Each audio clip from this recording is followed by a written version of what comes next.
সূরাতুল আনকাবুত আয়াত নম্বর 41 আল্লাহ রাব্বুল আলামিন বলেন, আল্লাহ ছাড়া অন্য কাউকে যারা গার্ডিয়ান মনে করে, অভিভাবক মনে করে, তাদের দৃষ্টান্ত হলো মাকড়সার মতো। কার মতো? মাকড়সার মতো। মাকড়সার ঘরও দুর্বল, মাকড়সার সংসারও দুর্বল। ঘরও দুর্বল, সংসারটাও দুর্বল। ঘর তো এত দুর্বল ঘর, একটা ফু মারলেই লন্ডভন্ড হয়ে যায়। আবার সংসারটাও দুর্বল, ওদের স্বামী স্ত্রীর মধ্যে পড়ন নাই। বিভিন্ন এই জুওলজি, যারা প্রাণীবিদ্যা নিয়ে যারা গবেষণা করেছেন, তারা দেখেছেন এই মাকড়সার ভিতরে গবেষণা করে দেখেছেন, মাকড়সা পুরুষ এবং মহিলা এরা যখন যৌন মিলনে যখন তারা চলে যায়, যৌন মিলন ইন্টারকোর্স কমপ্লিট করার পর স্ত্রী মাকড়সা প্রচন্ড খাদ্যের সংকট ফিল করে। খাদ্যের ক্রাইসিস মেটানোর জন্য স্ত্রী মাকড়সা স্বামী মাকড়সাকে কামড় মেরে খেয়ে ফেলে। যদি কোনো সংসারে স্ত্রী যদি তার স্বামীকে হত্যা করে, ওই সংসার কি সুখের সংসার হয়? আল্লাহ বললেন, যারা আল্লাহকে বাদ দিয়ে অন্য কাউকে অভিভাবক বানাবে, তাদের অবস্থা হলো মাকড়সার সংসারের মতো। আল্লাহু আকবার বলবেন না? আল্লাহ কত আগে এই কথাগুলো বলে দিয়েছেন। কোরআন এমন একটি কিতাবের নাম যা সবকিছু বলে দেয়। জোরে কোন সুবহানাল্লাহ। আমি 2 বছর আগে কাতার থেকে আসতেছিলাম। কাতারের দোহা থেকে আমি বিমানে চড়েছি, ঢাকায় আসবো, দোহা টু ঢাকা। তো বিমানে চড়েছি, প্রায় বিমানে চড়া হয়। তো এই মেঘমালার উপর দিয়ে বিমানগুলো চলে। তো দিনের বেলা আমি আসতেছিলাম, ঠিক দুপুর বেলার দিকে আসতেছি, ঠিক প্রখর রোদ সূর্যের। নিচের দিকে তাকায় দেখি অঞ্চল জুড়ে শুধু মেঘ আর মেঘ, মেঘের পাহাড়ের মতো দেখা যাচ্ছে। মনে মনে ভাবলাম, আল্লাহ তুমি যে মেঘমালাগুলো বানাইছো, এর কি ওজন আছে নাকি? মনে মনে আমার ভিতরে একটা চিন্তা হলো, এর ওজন আছে কিনা। তো আমি অনেকক্ষণ চিন্তা ভাবনা করে একটু সার্চ দেওয়া ধরলাম, দেখি তো কোথাও কোনো ওজনের কোনো কিছু পাওয়া যায় কিনা। তো সায়েন্স বলতেছে কিউমুলেনুম্বাস নামে কিছু মেঘমালা আছে, যাদের ওজন হলো 10 লক্ষ টন পর্যন্ত আছে। এই মেঘমালাগুলোকে আল্লাহ পাক সুন্দর করে আমাদের মাথার উপরে ঝুলায় রেখেছেন। একদিনও কি মিস্টেক হয়ে ভেঙ্গে পড়েছে? আজ তো ভেঙ্গে পড়েছে। যদি ভেঙ্গে পড়তো, ঢাকার কোনো বিল্ডিং থাকতো? মানুষ কি বিল্ডিং বানাতে পারতো? বানাতোই না। কি বানায় লাভ কি? পড়ে যায়, মেঘ পড়ে যায়। আল্লাহ পাক কি সুন্দর করে ঝুলায় রেখেছেন। পরে ভাবলাম, দেখি তো আল্লাহ তোমার কোরআনে কোনো বক্তব্য আছে নাকি। চলে গেলাম বজ্রপাত নামক একটা সূরার ভিতরে, সূরাতুর রাআদ। সূরার নামই হলো বজ্রপাত। তাহলে বজ্রপাত কি মেঘের সাথে সম্পর্ক আছে না নাই? চলে গেলাম সেই সূরার ভিতরে।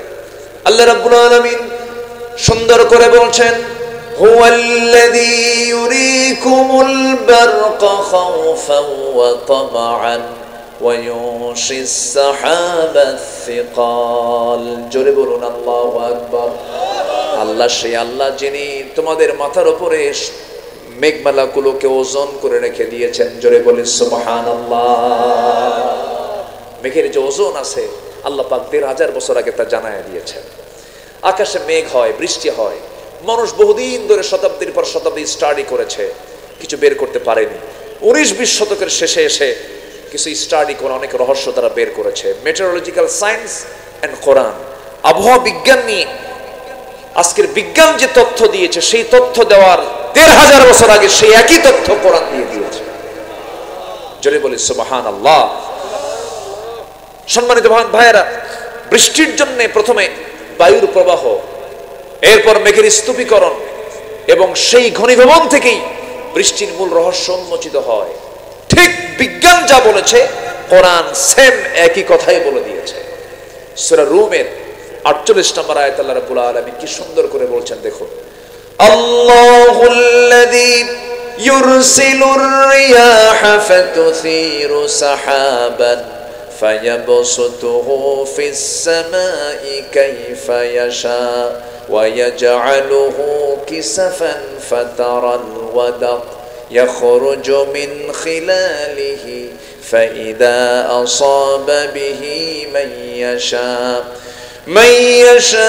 মিন ইবাদিহি ইযা হুম ইস্তাবশিরুন। জোরে বলুন আল্লাহু আকবার। প্রথমে বৃষ্টি আসে না, প্রথমে আল্লাহ রাব্বুল আলামিন আকাশে বায়ু পাঠান, বায়ুর প্রবাহ শুরু হয়ে যায় এবং সেই বায়ু মেঘমালাকে সঞ্চারিত করে, অথবা তিনি মেঘমালাকে যেভাবে ইচ্ছা সেইভাবে আকাশে ছড়িয়ে দেন, তাকে স্তরে স্তরে রেখে দেন। যে জায়গায় বৃষ্টির প্রয়োজন সেই জায়গায় আল্লাহ রাব্বুল আলামিন বাতাস দিয়ে টেনে সেই জায়গায় বৃষ্টি দিয়ে দেন। জোরে বলুন সুবহানাল্লাহ। এবং এই যে আকাশের মেঘ, এই মেঘ সৃষ্টি করেন তিনি কে? এই জমিন থেকে পানিকে বাষ্পীয় আকারে তোলেন তিনি কে? আমার আপনার বাড়ির সামনে যে পানিগুলো পরিষ্কার না নর্দমা, ময়লা না, ময়লা যুক্ত পানিকে ফিল্টারিং করে তোলেন তিনি আমার কে? এর কোনো মেশিন আমরা চোখে দেখি? আমাদের চোখে কি মেশিন ধরা পড়ে? এই ওয়াটার সাইকেল কে চালাচ্ছেন? সেই পরিমাণ পানি জমিন থেকে তোলেন যে পরিমাণ পানি আল্লাহ পাক বৃষ্টির আকারে নাজিল করেন, পরিমাণ মতো, অপরিমিত নয়। আল্লাহ পাক এই ব্যাপারে সূরা যুখরুফের 11 নম্বর আয়াতে বলছেন। আল্লাহ রাব্বুল আলামিন বলেন, ওয়াল্লাযী নাযালা মিনাস সামাই মাআন বিকদারিন ফাআনশারনা বিহি বালদাতাম মাইতান কাযালিকা তুখরাজুন। জোরে বলুন আল্লাহু আকবার। তিনি সেই মহান প্রভু যিনি আকাশ থেকে পরিমিতভাবে বৃষ্টি নাজিল করেন, সেই পরিমাণ পানি আবার তিনি তোলেন জমিন থেকে। আল্লাহ পাক সুন্দর করে বাষ্পীয় আকারে তোলেন এবং মরা জমিনটাকে জিন্দা করেন। জোরে বলি সুবহানাল্লাহ। বিকদারিন, এখানে আলেম ওলামা আছেন, বিকদারিন মানে হচ্ছে পরিমাণ মতো, অপরিমিত কোনো পানি আল্লাহ পাক জমিন থেকে উঠান না। আল্লাহু আকবার বলেন। আমার বন্ধুগণ, বিজ্ঞান বলতেছে প্রতি সেকেন্ডে এই জমিন থেকে যে পরিমাণ পানি আল্লাহ পাক মেঘ আকারে উপরে তোলেন, বাষ্পীয় আকারে উপরে তোলেন, মেঘ বানান, সেই পরিমাণটা হলো প্রত্যেক সেকেন্ডে আল্লাহ রাব্বুল আলামিন ভূপৃষ্ঠ থেকে পানি তোলেন হলো 16 মিলিয়ন টন। একটু আস্তে কোন আল্লাহু আকবার, আরো জোরে, আরো জোরে। 16 মিলিয়ন টন পানি তোলেন তিনি। পৃথিবীর কোনো মেশিন লাগে না, পৃথিবীর কোনো রাষ্ট্রনায়ক এই দায়িত্ব পালন করে না। গোটা পৃথিবীর সব প্রযুক্তি এক জায়গায় করে যদি চেষ্টা করতো এই পানি চক্রের এই পদ্ধতি আবিষ্কার করার জন্য চেষ্টা করতো, কিয়ামত পর্যন্ত কি হবে? সম্ভব? সম্ভব না। যেটা বছরে এই পানি বাষ্পীয় আকারে উত্তোলন করার পরিমাণ দাঁড়ায় হলো 513 ট্রিলিয়ন টন। 513 ট্রিলিয়ন টন এই পরিমাণ পানি জমিন থেকে তোলেন তিনি আমার কে? আসতে বলবেন, তিনি আমার কে? সে আল্লাহ বলেন, বান্দা আমি তোর এরকম করে সার্ভিস দেই, আমি তোর এমন সুন্দর করে এই সার্ভিস গুলো দিচ্ছি, তুই আমার আইন না মেনে মানুষের তৈরি করা আইন মানবি, আমি তোর কোনো কিছুই কবুল করব না। কথা কার? আসতে বলবেন না, কথা কার? আল্লাহ পাক।